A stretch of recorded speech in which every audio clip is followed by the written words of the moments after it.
సహోదరులందరికీ యేసుక్రీస్తు నామంలో వందనాలు. మనందరికీ తండ్రి అయిన దేవునికి స్తుతులు, స్తోత్రములు, కృతజ్ఞతాస్తుతులు చెల్లించుతున్నాను. ప్రియులారా, మనము ధర్మశాస్త్రము అనే శీర్షికలో కొన్ని విషయాలను తెలుసుకుంటూ ఉన్నాము.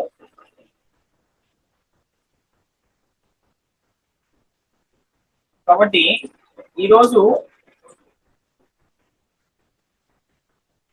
అదే ధర్మశాస్త్రంలోని ఇంకొక అంశాన్ని పరిశీలించే ప్రయత్నం చేద్దాం.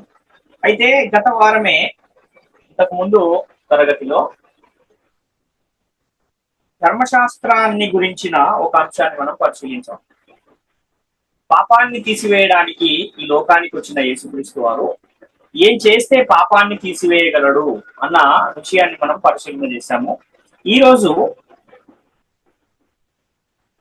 ధర్మశాస్త్రం అనేది అసలు ఎందుకు కొట్టివేయబడింది అనే అంశాన్ని గురించి మనము పరిశీలించే ప్రయత్నం చేద్దాం. అయితే యేసుక్రీస్తు లోకానికి వచ్చే సమయానికి ఈ లోకంలో ఉన్న ప్రజలు ధర్మశాస్త్రాన్ని కలిగి ఉన్నారు. ఆ ధర్మశాస్త్రాన్ని కలిగి ఉన్నవారు ఆ ధర్మశాస్త్రాన్ని అతిక్రమించడం ద్వారా పాపులుగా తీర్చబడితే, ధర్మశాస్త్రము లేని అన్యజనులు కూడా ధర్మశాస్త్రము లేకపోయినా ఒకవేళ స్వాభావికంగా ధర్మశాస్త్ర సంబంధమైన క్రియలు ఒకవేళ చేస్తే వాళ్ళు నీతిమంతులుగా తీర్చబడే అవకాశం ఉన్నా కూడా ఆ అన్యజనులు కూడా ధర్మశాస్త్ర సంబంధమైన క్రియలను చేయకపోవటం వల్ల వాళ్ళు కూడా పాపులుగా తీర్చబడిపోయిన ఒక పరిస్థితి మనకు కనబడుతుంది. అయితే యూదులైనా సరే, గ్రీకు దేశస్థులైనా సరే, అన్యజనులైనా సరే అందరూ కూడా శాపమునకు లోనై ఉన్నారు అన్న విషయాన్ని మనకు పరిశుద్ధ గ్రంథము తెలియజేస్తుంది. అందుకనే పరిశుద్ధ గ్రంథంలో ఏం కనబడుతుంది అంటే నీతిమంతుడు లేడు, ఒక్కడును లేడు అన్న మాట మనకు కనబడుతుంది. అయితే యేసుక్రీస్తు లోకానికి వచ్చే ఆ సమయానికే ఈ లోకంలో ఉన్న వారందరూ కూడా పాపం అనే చెరలో బంధించబడి ఉన్నారు. అలాంటి పరిస్థితుల్లో ఈ లోకానికి వచ్చిన యేసుక్రీస్తు వారు పాపాన్ని తీసివేయడానికి, పాపులను రక్షించడానికి లోకానికి వచ్చాడు కనుక ఆ పాపాన్ని తీసివేయడానికి, పాపులను రక్షించడానికి లోకానికి వచ్చిన యేసుక్రీస్తు వారు ఏం చేస్తే పాపాన్ని తీసివేయగలడు అన్న ఆ విషయాన్ని మనం పరిశీలన చేశాం. పాపానికి బలం ఎందులో ఉంది అంటే ధర్మశాస్త్రములో పాపానికి బలం ఉంది అన్న విషయం మనకు కొరింథీయులకు రాసిన మొదటి పత్రిక 15వ అధ్యాయం 55-56 వచనాలు తెలియజేస్తున్నాయి. అయితే ఈ పాపానికి బలమై ఉన్న ధర్మశాస్త్రాన్ని తీసివేస్తేనే యేసుక్రీస్తు ప్రభువుల వారు పాపాన్ని తీసివేయగలరు కనుక ఆయన లోకానికి వచ్చి ఏం చేశాడు అంటే పాపానికి బలమై ఉన్న ధర్మశాస్త్రాన్ని సిలువలో కొట్టివేయటం జరిగింది అన్న విషయాన్ని కూడా మనము పరిశీలన చేస్తాం. అయితే ఎవరి ధర్మశాస్త్రాన్ని కొట్టివేయగలరు అని అంటే ధర్మశాస్త్రాన్ని అనుసరించి జీవించిన వారే ధర్మశాస్త్రాన్ని కొట్టివేయగలరు కనుక యేసుక్రీస్తు ప్రభువుల వారు ఈ లోకానికి వచ్చి ధర్మశాస్త్రానికి లోబడి జీవించి దాన్ని నెరవేర్చి తన శరీరం అందు సిలువలో ధర్మశాస్త్రాన్ని కొట్టివేయటం అనేది జరిగింది. ఈ విషయాన్ని కూడా మనము గతంలోనే నేర్చుకున్నాం. అందుకనే యేసుక్రీస్తు వారు ఈ ధర్మశాస్త్రానికి సమాప్తి అయి ఉన్నారు అని రోమపత్రిక 10వ అధ్యాయం 4వ వచనం తెలియజేస్తుంది. అసలు ఈ ధర్మశాస్త్రం ఎందుకు కొట్టివేయబడింది అన్న ఆ విషయాన్ని ఈరోజు మనము నేర్చుకునే ప్రయత్నం చేద్దాం.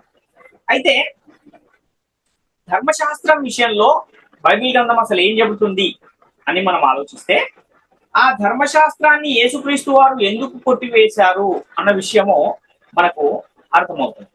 అయితే ధర్మశాస్త్రం అసలు ఎందుకు కొట్టివేయబడింది, ఏ ఏ కారణాలను బట్టి ధర్మశాస్త్రం కొట్టివేయబడింది అని మనం ఆలోచన చేయగలిగితే ధర్మశాస్త్రములో లోపం ఉంది, ధర్మశాస్త్రము లోపము గలదిగా ఉంది అని పరిశుద్ధ గ్రంథము తెలియజేస్తుంది. హెబ్రీయులకు రాసిన పత్రిక 8వ అధ్యాయము 7వ వచనాన్ని మనం చూస్తే ఏలయనగా ఆ మొదటి నిబంధన లోపము లేనిదైతే రెండవ దానికి అవకాశము ఉండనేరదు అంటున్నాం. అంటే అసలు బైబిల్ గ్రంథంలో ఎన్ని నిబంధనలు ఉన్నాయి అంటే ఇదివరకే మనం పరిశీలించాము. 2 నిబంధనలు ఉన్నాయి. అందులో ఒకటేమో మొదటి నిబంధన, దాన్నే పాత నిబంధన అని కూడా పిలుస్తారు. దాన్నే ధర్మశాస్త్రము అన్న పేరు కూడా ఆ మొదటి నిబంధనకు ఉంది. ఇంకొకటేమో రెండవ నిబంధన, దాన్ని క్రొత్త నిబంధన అని కూడా పిలుస్తారు. కాబట్టి మొదటి నిబంధన ఏమో దేవుడు మోషే ద్వారా ఇశ్రాయేలీయులకు ఇస్తే, రెండవ నిబంధన ఏమో యేసుక్రీస్తు పరిశుద్ధాత్ముని చేత అపోస్తలుల ద్వారా సంఘానికి ఇచ్చాడు అన్న విషయాలు కూడా అనేకమైన లేఖనాలు మనకు కనబడతాయి. కాబట్టి ఇక్కడ ఏం చెబుతున్నాడు అంటే, మొదటి నిబంధన లోపము లేనిదైతే రెండవ దానికి అవకాశం ఉండనేరదు అంటున్నాడు. అంటే పాత నిబంధన లేక, ఒకవేళ పాత నిబంధన లేక ధర్మశాస్త్రము లోపము గలది కనుకనే అది కొట్టివేయబడింది. ఒకవేళ అందులో లోపము లేకపోతే దాన్ని తీసివేయవలసిన అవసరము లేదు అన్న విషయాన్ని ఇక్కడ తెలియజేస్తున్నాడు. ఇంకో కారణాన్ని కూడా మనం పరిశీలన చేయగలిగితే, ఈ ధర్మశాస్త్రం అనేది దేనికి కూడా సంపూర్ణ స్థితి కలగజేయట్లేదు అన్న విషయాన్ని కూడా పౌలు గారు తెలియజేస్తున్నారు.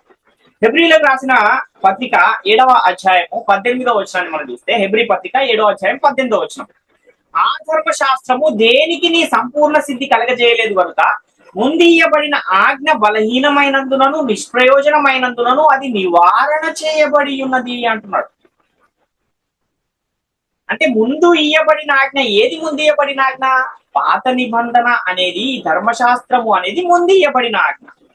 ఆ ముందు ఇయ్యబడిన ఆజ్ఞ ఎలాంటిది అంటున్నాడు అంటే, అది బలహీనమైనది, నిష్ప్రయోజనమైనది కనుక అది నివారణ చేయబడి ఉన్నది అంటున్నాడు. మరి అది నివారణ చేయబడితే మరలా ఈ భూలోకంలో ఉన్న ప్రజలు దేన్ని బట్టి నడుచుకోవాలి అన్న ప్రశ్న కూడా వస్తుంది కనుక దానికి కూడా సమాధానాన్ని తెలియజేస్తూ హెబ్రీ పత్రిక 7వ అధ్యాయం 19వ వచనంలో పౌలు గారు ఏం చెప్తున్నారంటే, హెబ్రీ పత్రిక 7వ అధ్యాయం 19వ వచనంలో, అంతకంటే శ్రేష్టమైన నిరీక్షణ దాని వెంట ప్రవేశపెట్టబడేను, దీని ద్వారా దేవుని యొద్దకు మనము చేరుచున్నాము అంటున్నారు. అంటే ధర్మశాస్త్రం అనేది లోపము గలది అని చెప్పబడుతుంది. ఏంటి ఆ లోపము అనంటే, ధర్మశాస్త్రము దేనికి కూడా సంపూర్ణ సిద్ధి కలగజేయట్లేదు కనుక అది నివారణ చేయబడి ఉన్నది. అసలు ఈ ధర్మశాస్త్రము ఏ ఇశ్రాయేలీయులకైతే ఇవ్వబడిందో వారే దాని చేత సంపూర్ణ సిద్ధి పొందలేనప్పుడు అది మనకెలా ప్రయోజనకరంగా ఉంటుంది అన్న విషయాన్ని కూడా మనం ఒకసారి ఆలోచించవలసిన అవసరం. ఎందుకు ధర్మశాస్త్రం కొట్టివేయబడింది అని మనం ఇంకొక కారణాన్ని కూడా చూడగలిగితే, రెండవ దానిని స్థిరపరచుటకు మొదటి దానిని కొట్టివేసి ఉన్నాడు అన్న విషయం మనకు కనబడుతుంది. ఎందుకంటే ఒకే కాలంలో ఒకే సమయంలో రెండు చట్టాలు అమల్లో ఉండొచ్చా అంటే అలాంటి అవకాశం లేదు. రెండు ఒకేసారి అమల్లో ఉండలేదు, ఒకే చట్టం అమల్లో ఉంటుంది. కాబట్టి హెబ్రీ పత్రిక 10వ అధ్యాయం 9వ వచనాన్ని మనం చూస్తే, హెబ్రీలకు రాసిన పత్రిక 10వ అధ్యాయం 9వ వచనంలో, ఆయన నీ చిత్తము నెరవేర్చుటకు ఇదిగో నేను వచ్చి ఉన్నానని చెప్పుచున్నాడు, ఇవన్నీ ధర్మశాస్త్రము చొప్పున అర్పించబడుచున్నవి, ఆ రెండవ దానిని స్థిరపరచుటకు మొదటి దానిని కొట్టివేయుచున్నాడు అంటున్నాడు. అంటే ఒక నిబంధన ఆల్రెడీ ఉంది, అది మొదటి నిబంధన. ఆ మొదటి నిబంధనలో ఏముందంటే లోపం ఉంది అంటున్నాడు. ఇలాంటి లోపము అంటే అది దేనికి సంపూర్ణ స్థితి కలగజేయట్లేదు అంటున్నాడు.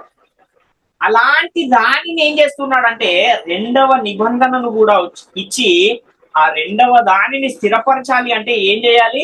మొదటి దానిని కొట్టివేయాలి అని చెప్తున్నాడు.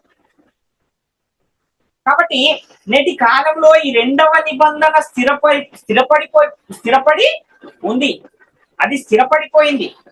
అందుకనే మొదటి నిబంధనను కొట్టివేశారు అన్న విషయాన్ని మనం గమనించాలి.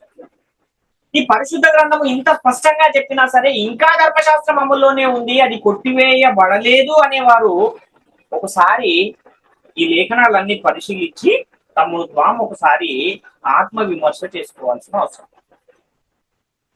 కొంతమంది తన వాదనను బలపరుచుకోవడానికి ఏం చెబుతారు అంటే, దేవుడు ఇశ్రాయేలీలకు రెండు ధర్మశాస్త్రాలు ఇచ్చాడండి, అందులో ఒకటి ఉంచాడు, ఒకటి కొట్టివేశాడు. ఆచారయుక్తమైన ధర్మశాస్త్రం ఏమో కొట్టివేయబడితే నైతిక ధర్మశాస్త్రము, ఆజ్ఞలు గల ధర్మశాస్త్రం అలానే ఉంది అని కొంతమంది చెబుతూ ఉంటారు. కానీ దేవుడు ఇశ్రాయేలీలకు రెండు ధర్మశాస్త్రాలు ఇచ్చాడని లేఖనంలో ఎక్కడైనా ఒక్క లేఖనమైనా చూపెట్టగలుగుతారా వీళ్ళు అని అంటే ఎక్కడా కూడా చూపెట్టలేదు. ఎందుకంటే దేవుడు ఇచ్చింది ఒకటే ధర్మశాస్త్రము అని పరిశుద్ధ గ్రంథం తెలియజేస్తుంది తప్ప రెండు ధర్మశాస్త్రాలు ఇచ్చాడని ఎక్కడా కూడా ఒక్క లేఖనాధారం కూడా మనకు పరిశుద్ధ గ్రంథంలో కనబడదు. ఇంకా మనం ఆలోచన చేయగలిగితే ధర్మశాస్త్రం అసలు ఎందుకు కొట్టివేయబడింది అని మనము పరిశుద్ధ గ్రంథాన్ని గనక పరిశీలన చేస్తే, ధర్మశాస్త్రము తర్వాత వచ్చిన ప్రమాణపూర్వకమైన వాక్యము ఏదైతే వచ్చిందో దాని మహిమ ధర్మశాస్త్రము కంటే గొప్పది అని పరిశుద్ధ గ్రంథం తెలియజేస్తుంది. అంటే ధర్మశాస్త్రము తర్వాత వచ్చింది ఒక ప్రమాణపూర్వకమైన వాక్యం ఏంటి అంటే క్రొత్త నిబంధన. ఆ క్రొత్త నిబంధన మహిమ ధర్మశాస్త్రం యొక్క మహిమ కంటే ఎలాంటిదంటే గొప్పది అంటున్నాడు. అంటే ధర్మశాస్త్రం అనేది శిక్షావిధికి కారణమైన పరిచర్య. 2 కొరింథీ పత్రిక 3:9 చూస్తే శిక్షావిధికి కారణమైన పరిచర్యయే మహిమ గలదైతే నీతికి కారణమైన పరిచర్య ఎంతో అధికమైన మహిమ గలదగును అంటున్నాడు. అంటే అత్యధికమైన మహిమ దేనికి ఉంది అని అంటే నీతికి కారణమైన పరిచర్య, ధర్మశాస్త్రము తర్వాత దయచేయబడిన చట్టము. అదే ఏంటి అంటే క్రొత్త నిబంధన. కనుక క్రొత్త నిబంధన అనేది ఎలాంటిది అంటే అత్యధికమైన మహిమ గలది, అధికమైన మహిమ గలదిగా పరిశుద్ధ గ్రంథము తెలియజేస్తుంది. 2 కొరింథీ పత్రిక 3:10 కూడా మనం చూస్తే, కొరింథీలకు రాసిన 2వ పత్రిక 3:10 అత్యధికమైన మహిమ దీనికి ఉండుట వలన ఇంతకు మునుపు మహిమ కలదిగా చేయబడినది ఈ విషయములో మహిమ లేనిదాయను అంటున్నాడు. అంటే ఒకటేమో మహిమ గలది, ఇంకొకటేమో అత్యధికమైన మహిమ గలది. రెండు పక్కపక్కన పెట్టినప్పుడు ఏది ఎక్కువ మహిమ గలది అని అంటే, రెండిట్లో ఏది శ్రేష్టమైనది అంటే అత్యధికమైన మహిమ గలదే శ్రేష్టమైనది అని ఎవరైనా సాధారణంగా దానికి సమాధానము జవాబు ఇస్తారు. ఒకవేళ అత్యధిక మహిమ గలది లేదనుకోండి, మహిమ గలదే ఉంటే మనకు అదే ఎలా కనబడుతుంది అంటే ప్రయోజనకరంగా కనబడుతుంది. కాబట్టి ధర్మశాస్త్రం అనేది మహిమ గలదిగా ఉన్నా కూడా ఎప్పుడైతే అత్యధికమైన మహిమ గల నూతన నిబంధన వచ్చిందో అప్పుడు ఆ ధర్మశాస్త్రం అనేది మహిమ లేనిదిగా అయిపోయింది అన్న విషయం తెలియజేస్తున్నాం. ఉదాహరణకి మనము ఇంట్లో ఏదో పని చేసుకుంటున్నాం, చదువుకుంటున్నాం అనుకోండి. ఆ సమయంలో కరెంటు పోతే వెంటనే మనం ఏం చేస్తామంటే ఎక్కడైనా క్రొవ్వొత్తి ఉందేమో అని ఇంట్లో వెతికి ఆ క్రొవ్వొత్తిని తీసుకొచ్చి వెలిగించుకొని దాని ముందు కూర్చొని చదువుకుంటాం. ఆ తర్వాత కొద్ది నిమిషాలకి కరెంట్ వచ్చేసింది. కరెంట్ రాగానే ఏం జరుగుతుంది అంటే ఇంట్లో ఉన్న లైట్లన్నీ వెలుగుతాయి. ఈ లైట్లన్నీ వెలిగిన తర్వాత కూడా అదే క్రొవ్వొత్తి పెట్టుకున్న ఒకవేళ చదివితే ఎలా ఉంటుంది అది? ఎవరైనా చూసేవారు ఏమంటారంటే అదేంటంటే ఆల్రెడీ కరెంట్ వచ్చింది కదా, మంచి వెలుగు లైట్ తోనే ఉండగా మళ్ళా మీరేంటి క్రొవ్వొత్తి పెట్టుకుంటున్నారు అని ఎలాగైతే అడుగుతారో అదే విధంగా ఈ ధర్మశాస్త్రం అనేది ఎలాంటిది అని అంటే క్రొవ్వొత్తి లాంటిది. కాబట్టి ఆల్రెడీ ఒక లైట్ ఉన్నప్పుడు క్రొవ్వొత్తితో అవసరం ఉందా అంటే లేదు. ఇప్పుడు ఈ క్రొత్త నిబంధన అనేది ఎలాంటిది అని అంటే ఒక ఫ్లడ్ లైట్ లాంటిది. ఒక 100 వాట్స్ బల్బు ఎంత వెలుగునైతే ఇస్తుందో అలాంటి వెలుగు ఇచ్చేదిగా కొత్త నిబంధన కనబడితే, ఒక క్రొవ్వొత్తిచ్చే వెలుగుగా ఏది కనబడుతుంది అంటే ధర్మశాస్త్రము కనబడుతుంది. కాబట్టి లైట్ వెలుగు ఉన్నప్పుడు ఈ క్రొవ్వొత్తి అనేది అవసరమా అంటే అవసరం లేదు అని ఎంత సాధారణంగా అయితే మనం చెప్పగలుగుతామో, అదే విధంగా ఈ క్రొత్త నిబంధన వచ్చిన తర్వాత ధర్మశాస్త్రం అవసరమా అంటే అవసరం లేదు అని మనము చెప్పొచ్చు. కాబట్టి ఇంకా మనము ఆలోచన చేస్తే ధర్మశాస్త్రము అమల్లో ఉంది అనేవారు ఎలాంటి వారు అంటే కరెంట్ వచ్చాక కూడా క్రొవ్వొత్తి పెట్టుకునే నేను చదువుతాను అనేవారు ఉంటారు చూసారా, అలాంటి వారే ఈ రోజు ఇంకా మాకు ధర్మశాస్త్రం అమల్లో ఉంది అనేవారు అన్న విషయాన్ని ఒకసారి ఆలోచన చేయాల్సిన అవసరం. కొరింథీలకు రాసిన 2వ పత్రిక 3:11 మనం చూడగలిగితే, తగ్గిపోవునదే మహిమ గలదై ఉండిన ఎడల నిలుచున్నది మరి ఎక్కువ మహిమ గలదై ఉండును కదా అంటున్నాడు. అంటే అత్యధికమైన మహిమ గలదైన క్రొత్త నిబంధన వచ్చిన తర్వాత తక్కువ మహిమ గలదైన ధర్మశాస్త్రం అవసరమా అనేది ఒకసారి ఆలోచించాలి. ధర్మశాస్త్రము మాకు ఇంకా అమల్లోనే ఉంది అనేవారు క్రీస్తు ద్వారా వచ్చే ఆశీర్వాదాన్ని మహిమను గుర్తించలేకపోతున్నారు అన్న విషయాన్ని గమనించవలసిన అవసరం. ఇంకా మనం ఆలోచిస్తే మొదటి నిబంధన ఏదైతే ఉందో అందులో ఉన్న లోపం ఏమిటి అని మనం ఆలోచిస్తే, ఒకటేమో అది దేనికి సంపూర్ణ స్థితి కలగజేయట్లేదు అని మనం ఇంతకు ముందే చూసాము. ఇంకా ఆ ధర్మశాస్త్రము అనేది పాపం అంటే ఏంటో తెలియజేస్తుంది కానీ పాపాన్ని తీసివేసే బలము ఆ ధర్మశాస్త్రములో లేదు అన్న విషయాన్ని కూడా పరిశుద్ధ గ్రంథం తెలియజేస్తుంది.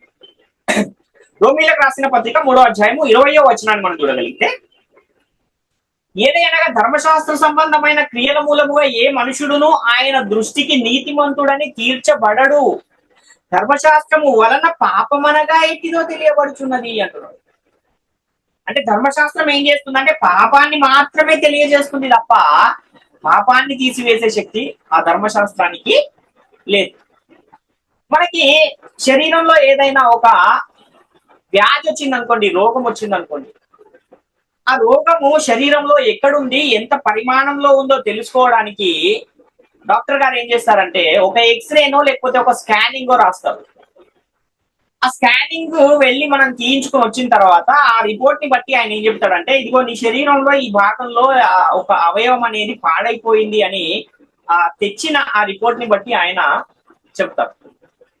అంటే ఆ స్కానింగ్ తీసుకుని వచ్చినంత మాత్రాన శరీరంలో ఉన్న రోగం పోతుందా అంటే పోదు.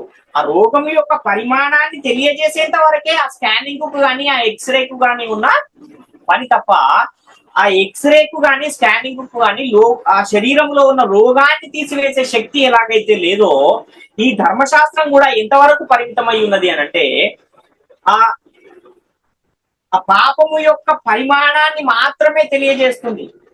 పాపము ఏ పాపము అనేది మాత్రమే తెలియజేస్తుంది తప్ప పాపాన్ని తీసివేసే శక్తి ఆ ధర్మశాస్త్రానికి లేదు అన్న విషయాన్ని ఇక్కడ తెలియజేస్తున్నారు.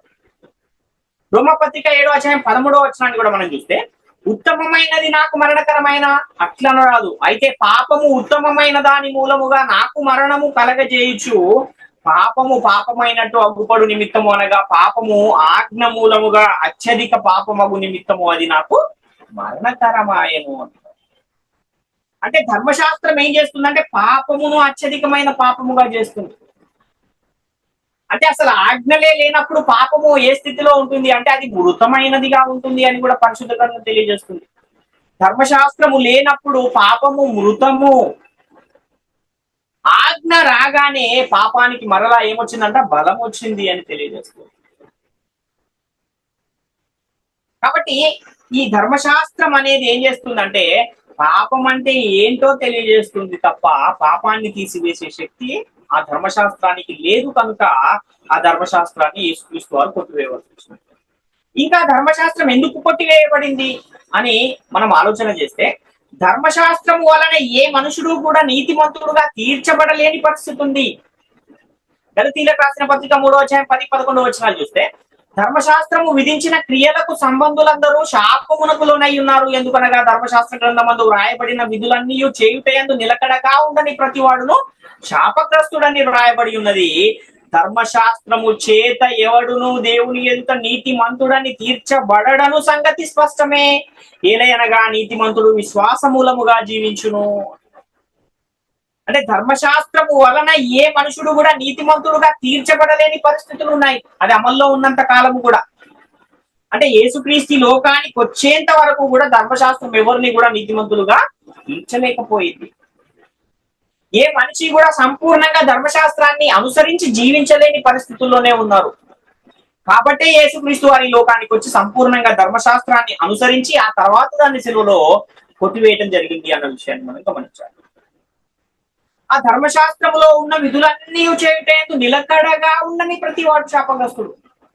అంటే అన్ని ఆజ్ఞలను అనుసరించి ఒక్క ఆజ్ఞ విషయంలో తప్పిపోయిన ఆజ్ఞలన్నిటి విషయంలో కూడా శాపగ్రస్తుడుగా మారే ఒక స్వభావము ధర్మశాస్త్రములో ఉంది. యాకోబు పత్రిక 2:10-11 చూస్తే ఎవడైనను ధర్మశాస్త్రం అంతయు గైకొని ఒక ఆజ్ఞ విషయంలో తప్పిపోయిన ఎడల ఆజ్ఞలన్నిటి విషయంలో అపరాధి అగును. వ్యభిచరింపవద్దని చెప్పిన వాడు నరహత్య చేయవద్దని చెప్పాను కనుక నీవు వ్యభిచరింపకపోయినను నరహత్య చేసిన ఎడల ధర్మశాస్త్ర విషయంలో అపరాధివైతివి అంటున్నాడు. కాబట్టి ఎన్ని ఆజ్ఞలైతే ధర్మశాస్త్ర గ్రంథములో ఉన్నాయో వాటన్నిటినీ కూడా ఎవరైతే సంపూర్ణముగా వాటిని అనుసరించగలుగుతారో వాళ్ళను మాత్రమే ధర్మశాస్త్రము నీతిమంతులనుగా తీరుస్తుంది. ఇక ధర్మశాస్త్రం ఎవరికైతే ఇవ్వబడితో ఆ ఇశ్రాయేలీయులే దాన్ని అనుసరించలేకపోయారు కనుక దేవుడు యేసుక్రీస్తుని లోకానికి పంపించి ఆయన ద్వారా దాన్ని నెరవేర్చి సిలువలో దాన్ని కొట్టివేయటము జరిగింది అన్న విషయాన్ని కూడా మనం గమనించాలి. అసలు ఈ ధర్మశాస్త్రం ఎవరి దగ్గరికి నడిపించడానికి బాల శిక్షకుడుగా ఉంది అన్న ఆ విషయాన్ని కూడా మనం ఆలోచిస్తే ఇశ్రాయేలీయులను యేసుక్రీస్తు యుద్ధకు నడిపించడానికి ఈ ధర్మశాస్త్రం అనేది ఒక బాల శిక్షకుడుగా ఉంది అని పరిశుద్ధ గ్రంథం తెలియజేస్తుంది. అంటే క్రీస్తు దగ్గరికి మనం వచ్చేసాక ఇంకా బాల శిక్షకుడితో పని ఉంటుందా అనంటే ఉండదు. ఎంతవరకు దాని పని?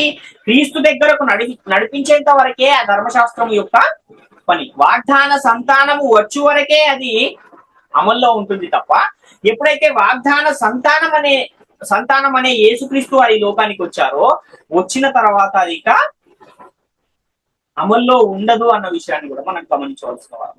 గలతీ పత్రిక 3:24 మనం చూస్తే, కాబట్టి మనము విశ్వాస మూలమున నీతిమంతులమని తీర్చబడినట్లు క్రీస్తు నొద్దకు మనలను నడిపించుటకు ధర్మశాస్త్రము మనకు బాల శిక్షకుడాయను అంటున్నారు. అంటే ఇశ్రాయేలీయులను క్రీస్తు యుద్ధకు నడిపించుటకు ధర్మశాస్త్రం ఒక బాల శిక్షకుడిగా పనిచేసింది. ఇలాగైతే ఒక వ్యక్తి చిన్నతనంలో చదువుకునేటప్పుడు బాల శిక్షను ఎలాగైతే వాళ్ళకి నేర్పిస్తారో, అంటే ఓనమాలను ఎలాగైతే నేర్పిస్తారో, ఆ ఓనమాలను నేర్చుకున్న వ్యక్తి తర్వాత ఏం చేస్తాడంటే వాటి ద్వారా ఉన్నతమైన చదువులను చదువుకుని ఏదైనా ఒక మంచి పొజిషన్ లోకి ఎలాగైతే వస్తాడో, అలా ఒక మంచి పొజిషన్ లోకి వచ్చేసి ఒక ఐఏఎస్ అధికారి అయిపోయిన తర్వాత కూడా మళ్ళా నేను ఓనమాలు చదువుకుంటానంటే ఎలా ఉంటుందో, ఇప్పుడు ధర్మశాస్త్రం అమల్లో ఉంది అనే వాళ్ళ పరిస్థితి కూడా అలానే ఉంది అన్న విషయాన్ని గమనించారు. కాబట్టి ఇప్పుడు ధర్మశాస్త్రం అమల్లో లేదు. అది ఒకప్పుడు ఇశ్రాయేలీయులను క్రీస్తు యుద్ధకు నడిపించడానికి బాల శిక్షకుడుగా మాత్రమే ఉంది అన్న విషయాన్ని గమనించారు. ఇంకా మనం ఆలోచిస్తే ధర్మశాస్త్రం ఎందుకు కొట్టివేయబడింది అంటే, అది రాబోచున్న మేలుల ఛాయయే గాని నిజస్వరూపము గలది కాదు అంటున్నాడు. హెబ్రీ పత్రిక 10:1 చూస్తే, ధర్మశాస్త్రము రాబోచున్న మేలుల ఛాయ గలదియే గాని ఆ వస్తువుల నిజస్వరూపము గలది కాదు కనుక ఆ యాజకులు ఏటేటా ఎడతెగకుండా అర్పించు ఒక్కటే విధమైన బలులు వాటిని తెచ్చు వారికి ఎన్నడూను సంపూర్ణ సిద్ధి కలుగజేయనేరవు అంటున్నాడు. అంటే ఎన్నటికీ సంపూర్ణ సిద్ధి కలగజేయలేనిదిగా ధర్మశాస్త్రం కనబడుతుంది. నిజస్వరూపము గలదిగా లేదది. అది రాబోచున్న మేలుల ఛాయగలదిగా మాత్రమే కనబడుతూ ఉంది అన్న విషయాన్ని గమనించాలి. కొలస్సీ పత్రిక 2:16-17 కూడా చూస్తే, కాబట్టి అన్నపానముల విషయంలోనైనను పండగ అమావాస్య విశ్రాంతి దినము అనువాటి విషయంలోనైనను మీకు తీర్పు తీర్చే ఎవనికి నీ అవకాశం ఇయ్యకుడి. ఇవి రాబో వాటి ఛాయయే గాని నిజస్వరూపము క్రీస్తులో ఉన్నది అంటున్నాడు. అంటే ఇది రాబోచున్న మేలుల ఛాయగలదిగా ధర్మశాస్త్రం ఉంది. ఆ రాబోచున్న మేలెవరు అని అంటే యేసుక్రీస్తు వారు. నిజస్వరూపము యేసుక్రీస్తు వారు. ఇంతకు ముందు కూడా మనం చదివిన దాంట్లో క్రీస్తు నొద్దకు నడిపించుటకు ధర్మశాస్త్రం బాల శిక్షకుడిగా కనబడుతూ ఉంది. కాబట్టి యేసుక్రీస్తు వచ్చేంత వరకే ధర్మశాస్త్రం అమల్లో ఉంటుంది, ఆ తర్వాత అది అమల్లో ఉండదు అన్న విషయాన్ని గమనించాలి. ఒక వ్యక్తి విదేశాలకు వెళ్ళిపోయాడు అనుకోండి. విదేశాలకు వెళ్ళిపోతే పెళ్లి చేసుకున్న తర్వాత భార్యను విడిచిపెట్టి విదేశాలకు వెళ్ళిపోతే ఆమె తన భర్త ఫోటోని ఇక్కడ పెట్టుకుని ఆయన్ని చూసుకుంటుంది. ఆ ఫోటోలో ఆయన కొన్ని సంవత్సరాలు, ఒక 5-6 సంవత్సరాలు అక్కడ ఉండి కొన్ని తర్వాత ఆయనకు మళ్ళీ ట్రాన్స్ఫర్ అయిపోయి ఇక్కడికి వచ్చేసిన తర్వాత కూడా ఆయన ఇంటికి వచ్చిన తర్వాత కూడా నేను ఫోటోనే చూస్తాను అని అంటే ఎలా ఉంటుంది ఇది? ఆయన వచ్చేసిన తర్వాత ఫోటోతో పని లేదు కదా. ఆయనే ఆమె పక్కన ఉన్నప్పుడు ఇంకా ఫోటోతో ఎలాగైతే పని లేదో, ధర్మశాస్త్రము కూడా ఎంతవరకు అది ఉంటుంది అంటే యేసుక్రీస్తు వారు వచ్చేంత వరకే అది ఉంటుంది. అంటే అది ఒక ఫోటో లాగా ఉంది. ఎవరికి ఫోటోగా ఉంది అంటే యేసుక్రీస్తు వారి యొక్క ఫోటో లాగా అది ఆయన వచ్చేంత వరకు పనిచేస్తుంది. ఆయనే వచ్చేసిన తర్వాత ఇంకా ఫోటోతో పని ఉందా అంటే లేదు అన్న విషయాన్ని మనం ఇక్కడ గమనించవలసిన వారు. ఇంకా ధర్మశాస్త్రం ఎందుకు కొట్టివేయబడింది అంటే, నీతి ధర్మశాస్త్ర మూలముగా కలగదు గనుక అది కొట్టివేయబడింది. గలతీ పత్రిక 3:10-11 చూస్తే, ధర్మశాస్త్రము విధించిన క్రియలకు సంబంధులందరూ శాపమునకు లోనై ఉన్నారు. ఎందుకనగా ధర్మశాస్త్ర గ్రంథమందు వ్రాయబడి ఉన్న విధులన్నీ చేయటందు నిలకడగా ఉండని ప్రతి వాడును శాపగ్రస్తుడని వ్రాయబడి ఉన్నది. ధర్మశాస్త్రము చేత ఎవడునూ దేవుని ఎదుట నీతిమంతుడని తీర్చబడడు. అనుసంగతి స్పష్టమయ్యలే అనగా నీతిమంతుడు విశ్వాసం మూలముగా జీవించును అంటున్నాడు. అంటే ధర్మశాస్త్రము వలన నీతి రావట్లేదు, కానీ విశ్వాసము వలన నీతి అనేది ఆరోపించబడుతూ ఉంది. కాబట్టి ఆ ధర్మశాస్త్రము ఏమైంది అంటే కొట్టివేయబడింది అన్న విషయాన్ని మనం గమనించాలి. అంటే నీతి అనేది ఎలా కలుగుతుంది అంటే విశ్వాసము వలన కలుగుతుంది తప్ప ధర్మశాస్త్రము వలన కలగడం లేదు. కనుకనే యేసుక్రీస్తు వారు వచ్చి దాన్ని కొట్టివేసిన పరిస్థితి మనకి కనపడుతుంది. గలతీ పత్రిక 2వ అధ్యాయం 16వ వచనాన్ని కూడా చూస్తే ధర్మశాస్త్ర సంబంధ క్రియల మూలమున ఏ శరీరియు నీతిమంతుడని తీర్చబడడు కదా అంటున్నాడు. అంటే ధర్మశాస్త్రం అనేది ఎలాంటిది అని అంటే అది ఒక మార్గాన్ని చూపించడానికి, యేసుక్రీస్తు యొద్దకు మార్గాన్ని చూపించడానికి మాత్రమే పనిచేసేదిగా ఉంది. యేసుక్రీస్తు యొద్దకు నడిపించడానికి బాల శిక్షకుడుగా మాత్రమే పనిచేస్తుంది. యేసుక్రీస్తు యొద్దకు నడిపించడానికి ఒక ఛాయారూపముగా మాత్రమే పనిచేస్తుంది అన్న విషయాన్ని గమనించాలి. ఎప్పుడైతే యేసుక్రీస్తు వారు వచ్చారో ఇక నిజస్వరూపమైన యేసుక్రీస్తు వారు వచ్చిన తర్వాత ఛాయారూపమైన ధర్మశాస్త్రంతో పని లేదు అన్న విషయాన్ని గమనించాలి. అందుకనే యేసుక్రీస్తు వారు దాన్ని ఏం చేశారు? శిలువలో కొట్టివేశారు. ఇంకా జీవింపజేయు శక్తి ధర్మశాస్త్రానికి లేదు కనుకనే అది కొట్టివేయబడింది. గలతీ పత్రిక 3వ అధ్యాయం 21వ వచనాన్ని చూస్తే ధర్మశాస్త్రము దేవుని వాగ్దానములకు విరోధమైనదా? అట్లన రాదు.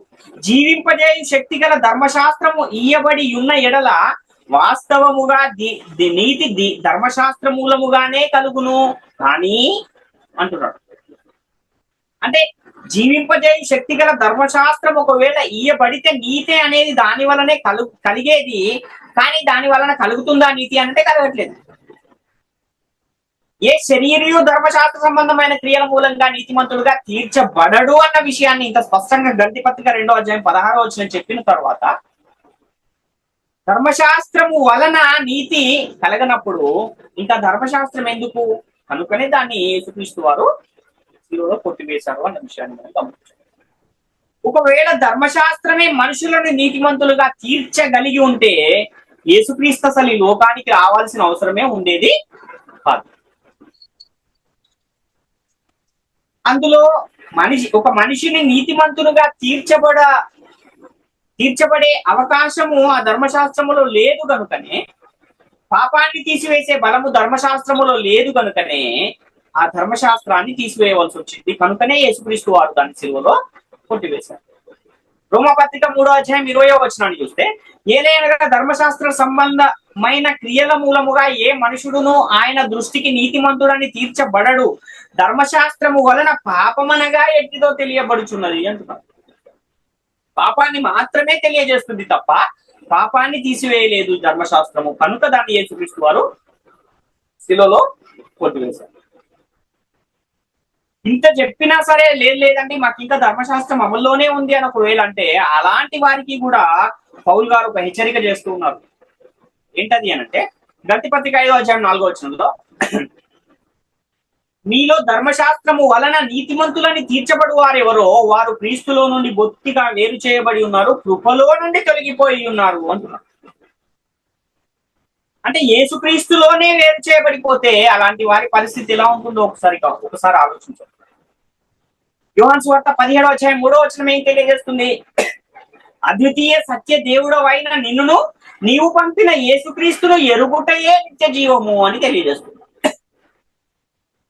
అంటే యేసుక్రీస్తును ఎరిగితేనే నిత్య జీవము అని చెప్పినప్పుడు ఆ ధర్మశాస్త్రము నాకుందనే వారు క్రీస్తులో నుండే వేరు చేయబడితే అలాంటి వారికి నిత్య జీవము వచ్చే అవకాశం ఉందా అంటే లేదు.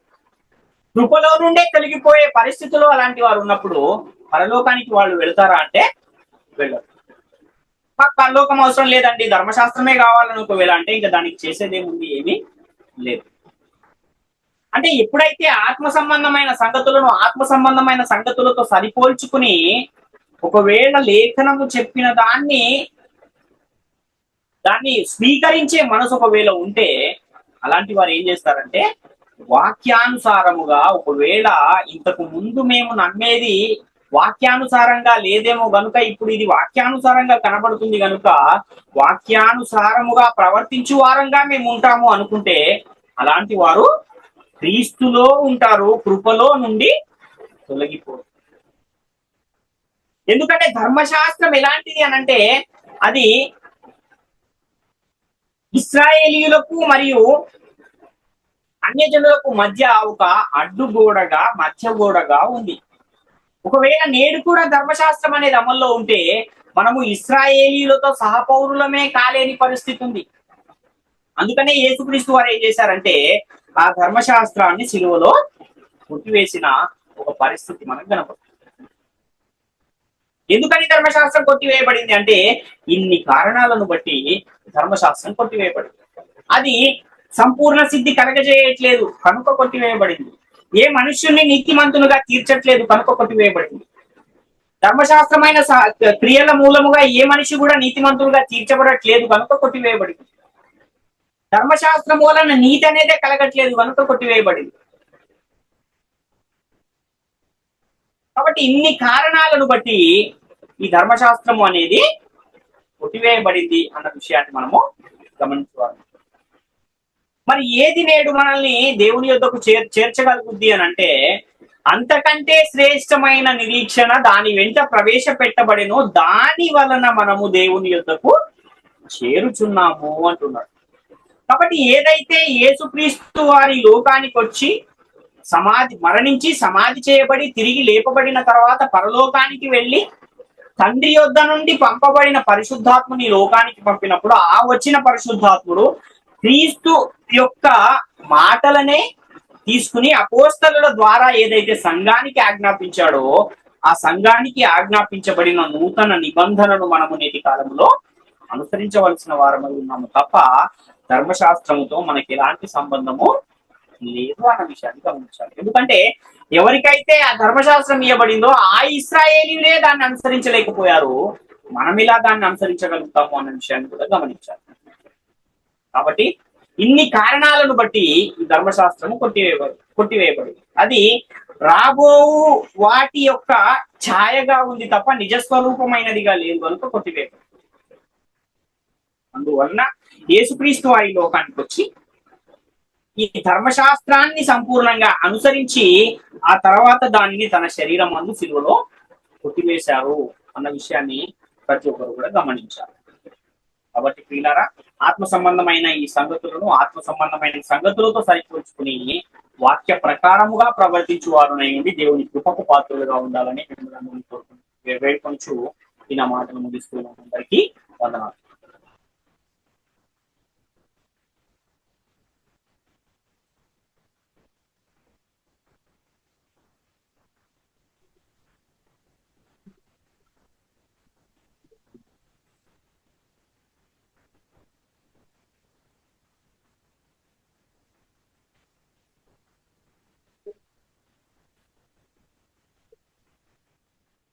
సైన గారు